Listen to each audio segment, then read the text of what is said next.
បាទសួស្តីបងប្អូនទាំងអស់គ្នាសូមស្វាគមន៍មកកាន់ Channel KSN នៅក្នុងវីដេអូនេះខ្ញុំសូមធ្វើការបង្ហាញបងប្អូនអំពីរបៀបបដូរពណ៌នៅលើ folder បាទនៅលើ folder icon ហ្នឹងបាទហើយនៅក្នុងហ្នឹងវាមានពីររបៀបបាទបើសិនជាបងប្អូនចង់បដូរពណ៌នៅលើicon របស់ដែលយើងតម្លើងនៅកម្មវិធីហ្នឹងគឺយើងអាចបដូរបាននេះវាមានពីរបាទបើសិនជាយើងបដូរនៅក្នុងកម្មវិធីដែលយើង install គឺវាចេញតម្រងបែបនេះបាទវាស្អាតហើយតែបើសិនជាយើង download icon ចេញពីអ៊ីនធឺណិតមកវាបដូរដែរពណ៌ហ្នឹងប៉ុន្តែវាតូចអញ្ចឹងណាបាទមើលទៅវាខុសគ្នាបាទពីរហ្នឹងបាទ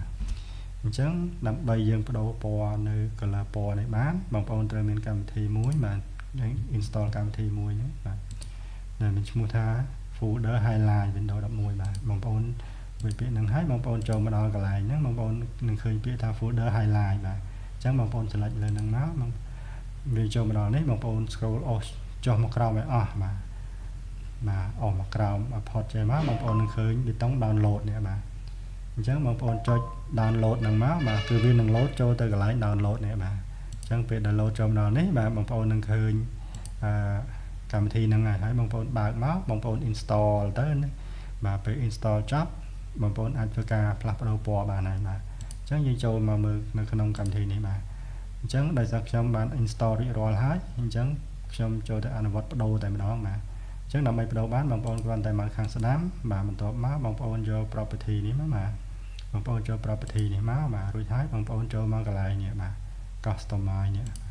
បងប្អូនចូលមកដល់ customize នេះសំទោសបាទបងប្អូនមកខាងស្ដាំបាទបន្ទាប់មកបងប្អូនយកពាក្យថា show more option បាទ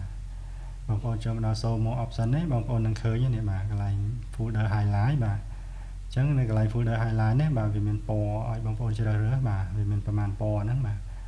អញ្ចឹងបងប្អូនជ្រើសរើសពណ៌មួយណាដែលបងប្អូនពេញចិត្តអញ្ចឹងណាបាទឥឡូវឧទាហរណ៍ខ្ញុំយក green នេះចុះបាទខ្ញុំដាក់ green ហ្នឹងមកបាទអញ្ចឹងកន្លែងនេះគឺវាបដូរហើយប៉ុន្តែវាអត់ចេញពណ៌បៃតងអត់ចេញ green ឲ្យអញ្ចឹងយើង refresh មួយសិនមកបាទ refresh មកគឺវានឹង load ពណ៌បៃតងឲ្យហើយបាទហើយមួយទៀតឥឡូវខ្ញុំចង់បដូរហ្នឹងដោយសារតែខ្ញុំបាន download នៅកម្មវិធីមួយនេះដែរនៅ icon នេះអញ្ចឹងខ្ញុំអាចមកស្ដាំនៅកន្លែងហ្នឹងដដែលបាទបន្តមកខ្ញុំយក show more option បន្ទាប់មកខ្ញុំយក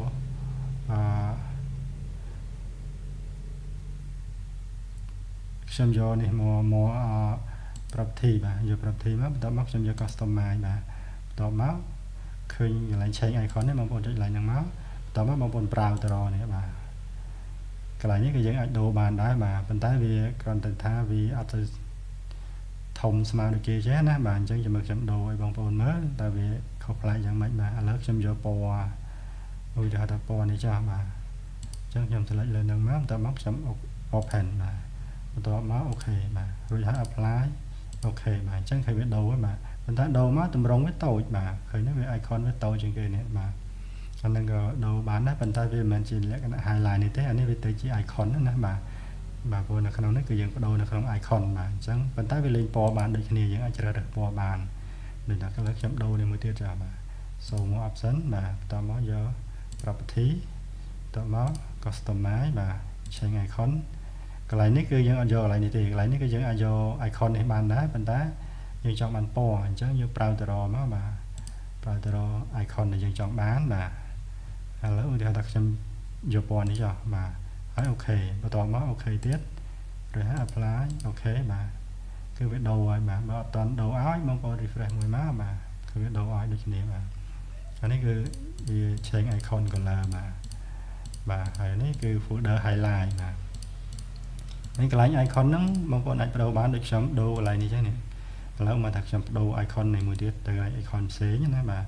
ចឹងខ្ញុំយក property បាទបន្ទាប់មក customize បន្ទាប់មក change icon បាទអញ្ចឹងកន្លែងនេះ icon សិតតែយើងអាចបដូរបានបាទឧទាហរណ៍ថាខ្ញុំយកដើមឈើនេះអញ្ចឹងខ្ញុំអូខេមកបាទរួចហើយអូខេទៀតមកបាទហើយខ្ញុំបាទអញ្ចឹងវា load ឲ្យនេះបាទអញ្ចឹងគឺវាងាយស្រួលដើម្បីយើងដាក់ចំណាំយើងអាចរៀបចំដាក់ពណ៌ដាក់ icon អញ្ចឹងទៅដាក់ឲ្យយើងវាមើលទៅរាងស្អាតបាទដូចពេលខ្លះនៅក្នុងវីដេអូយើងអាចដាក់នេះ icon នេះខ្ញុំដាក់ ដូរ icon ទៅជា logo video អញ្ចឹងណាបាទឧទាហរណ៍ថាខ្ញុំចូលកន្លែងហ្នឹងហើយខ្ញុំបដូរ logo ហ្នឹងទៅជាកន្លែងដូចជា video តាបាទឥឡូវខ្ញុំរកមើល icon video សិនបាទបាទកន្លែងនេះខ្ញុំអាចយកអានេះក៏បានដែរបាទអានេះ set ជា logo ដែលជា play video បានណាអញ្ចឹងយើងអូខេមកហើយអូខេទៀតមកបាទអញ្ចឹងវាបដូរហើយយើងអត់តនេះយើង refresh មួយមកបាទអញ្ចឹងគឺយើងមើលកលេចមកដឹងថាអាហ្នឹងជា folder video ហើយកន្លែងហ្នឹងបាទហើយនៅកន្លែង study អីចឹងយើងអាចបដូរទៅជាកម្មវិធីអីផ្សេងអញ្ចឹងណាបាទនឹងស្រាប់តែបងប្អូនចង់ដាក់អញ្ចឹងទៅបាទបងប្អូនអាចមើលទៅកម្មវិធីមួយណាដែលវាពាក់ព័ន្ធទៅនឹងកម្មវិធីការសិក្សាណាបាទយើងអាចមើលទៅបាទแล้วឧទាហរណ៍ដែរខ្ញុំថាខ្ញុំដាក់ពណ៌ដាក់ icon មួយ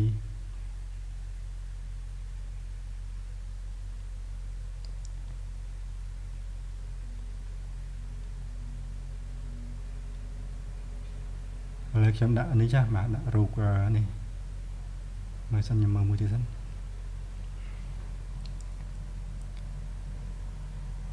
កម្មវិធីសិក្សាដូចជា slide នេះចាស់បាទដាក់ slide ហ្នឹងចាស់បាទបន្តមកខ្ញុំអូខេបាទបន្តមកយើង apply អូខេទៅបាទវា load មកបាទអញ្ចឹងអាហ្នឹងយើងងាយស្រួលមួយយ៉ាងដែរដើម្បីយើងស្រួលចំណាំណាបាទដូចជាវីដេអូយើងដាក់សញ្ញាហ្នឹងមកដាក់ icon រូបហ្នឹងមក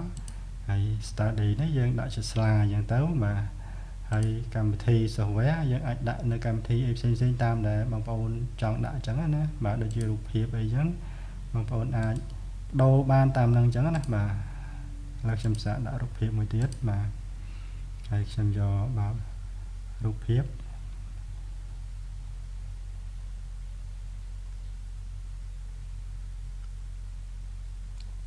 បងប្អូនអាចដាក់តាមហ្នឹងទៅបាទមើលអ្វីដែលជា logo ជា icon ដែលវាពាក់ព័ន្ធស៊ីជាមួយនឹង folder របស់យើងហ្នឹងណាបាទហើយក្នុងហ្នឹងរូបភាពដូចជាវាអត់មានអីពាក់ព័ន្ធ